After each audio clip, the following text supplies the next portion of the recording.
Morgan's in Jacksonville, Florida. Hey, Morgan, what's up? Hey, Dave, how we doing? Better than I deserve. How can I help?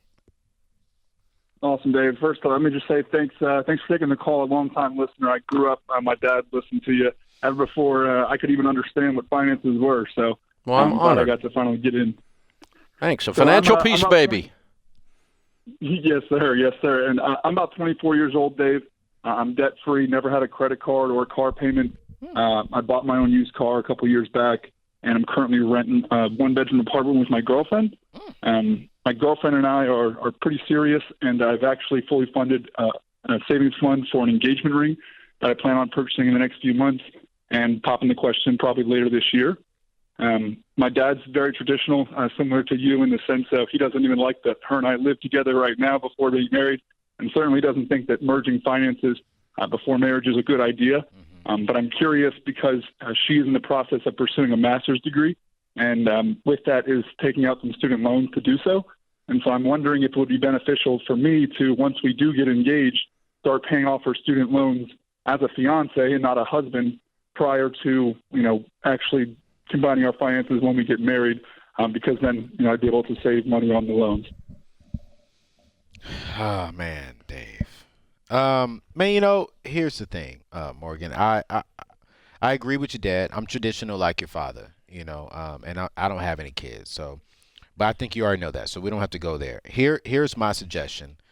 Because, again, I feel Dave's eyes looking at me. He's ready to say something.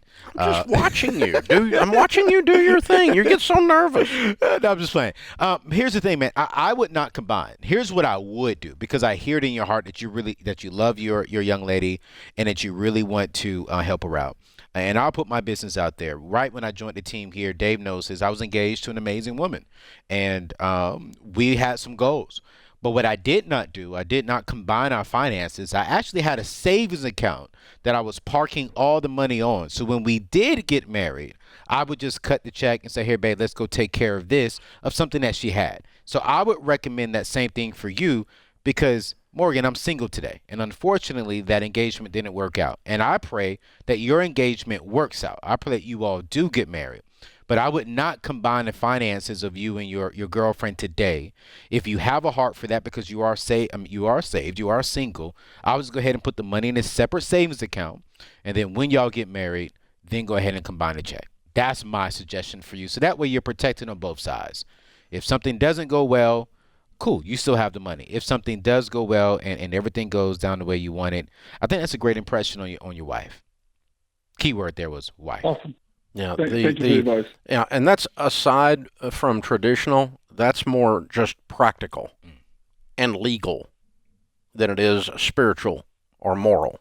Okay, we can go spiritual or moral, but we don't. We can still answer the question through the lens that you're asking it, which is, it sets you up. Now, let me give you another one that is relational, and that is that when you start handing money to people, I don't care who the people is that you aren't married to, it changes the quality and the texture of the relationship. So I have I have children older than you, okay? So if I hand them $10,000, if I don't do that in a very, very distinct and clean way, it colors the relationship. Does that make sense? Yes, it does. Like they could feel like they had to answer to me about where they went on vacation then, even though I didn't say that. That's in the air, right?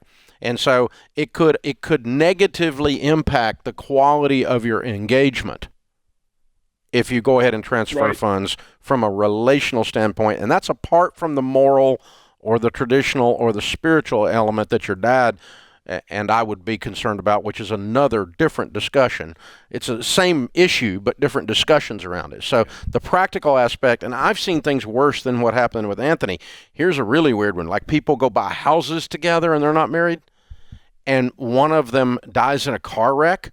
Now your shacked up girlfriend owns a house with your parents because you didn't have a will leaving it to her, and your assets go to your heirs, which would be your mom and dad. Now your mom and dad are half owners with your former shacked up girlfriend. You talk about awkward as crap. That gets weird. Very weird. And I've been in these coaching sessions with either the parents, and they're going, what do we do with her? Do we kick her out? Or you're with her, and you're going, the future in-laws that never really became the in-laws are now being the people from hell. And, oh, my gosh, it just creates all kinds of problems. Yes. So just keep everything separate, dude, until you're married. Yeah. When you come back from the honeymoon, combine everything. And talk a lot about it. Talk about it. You can say, I got $10,000 over here waiting for when we get home from the honeymoon. I got, and we're going to pay that off. That's what we're going to do. And, how's your budget going? Here's my budget, and show each other what's going on. But don't combine them. Yeah, don't combine them.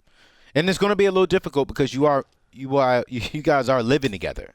And so there will be a little temptation on both sides because you're already living together. Whose mustard is that in the refrigerator? Yeah, I mean, it's just a problem. But